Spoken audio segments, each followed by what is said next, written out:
Hello students, welcome to my channel. Please subscribe and share. তো students, আজকের ক্লাসে আমি আলোচনা করব নতুন একটা শব্দরূপ নিয়ে। তাহলে স্টুডেন্টস, শুরু করা যাক। দেখো, শব্দরূপটা হচ্ছে দিশ। সকারান্ত, এই তালবস্য রয়েছে, তাহলে তালবস্য কারান্ত বা সকারান্ত স্ত্রীলিঙ্গ শব্দ।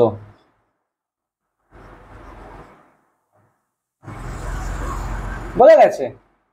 এই যে দিশ শব্দের অর্থ হচ্ছে বাংলায় হচ্ছে দিক, তাই না?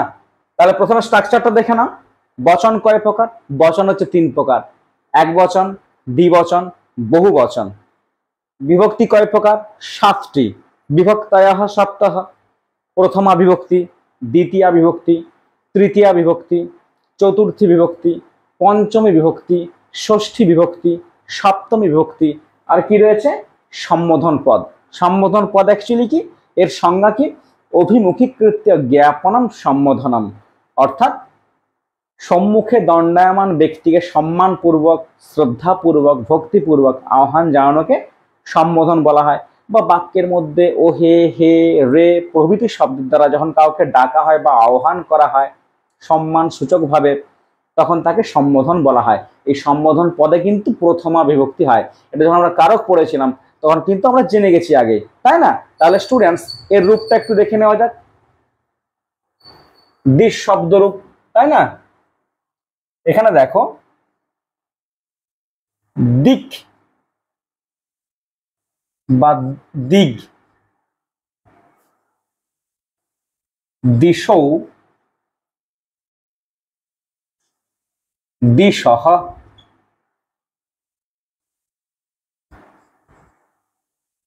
দিশম, দিশৌ,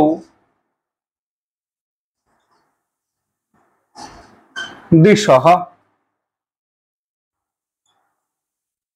দিশা,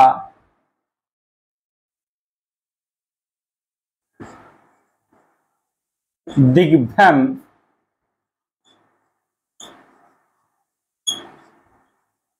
দিগ্ভিঃ,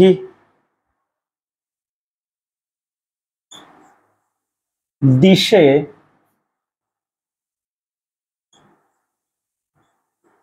দিগ্ভ্যাম,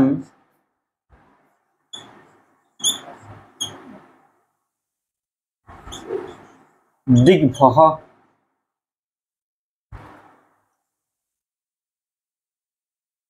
দিশঃ,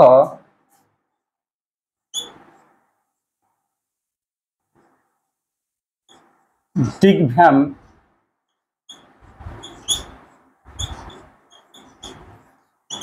দিগ্ভঃ, দিশঃ, দিশোঃ,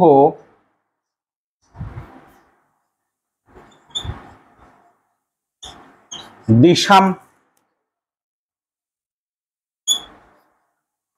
দিশি, দিশোঃ,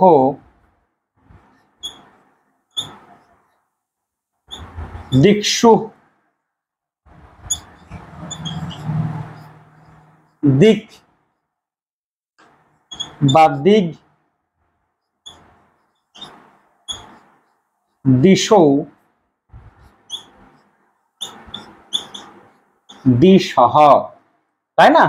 তাহলে দিক বা দিগ, দিশৌ, দিশঃ, দিশম, দিশৌ, দিশঃ, দিশা, দিগ্ভ্যাম, দিগ্ভিঃ, দিশে, দিগ্ভ্যাম, দিগ্ভঃ, দিশঃ, দিগ্ভ্যাম, দিগ্ভঃ, দিশঃ, দিশোঃ, দিশাম, দিশি, দিশোঃ, দিক্ষু, দিক বা দিগ, দিশৌ, দিশঃ, তাই না?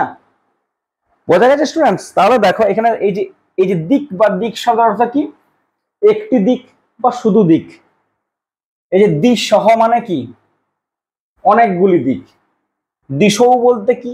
দুইটি দিক। যে দিশম মানে কি? একটি দিকে। দিশঃ মানে কি? এখানে অনেকগুলি দিকে বা অনেকগুলি দিককে। যে দিশা মানে কি? একটি দিক দিয়ে বা দিক দিয়ে, তাই না?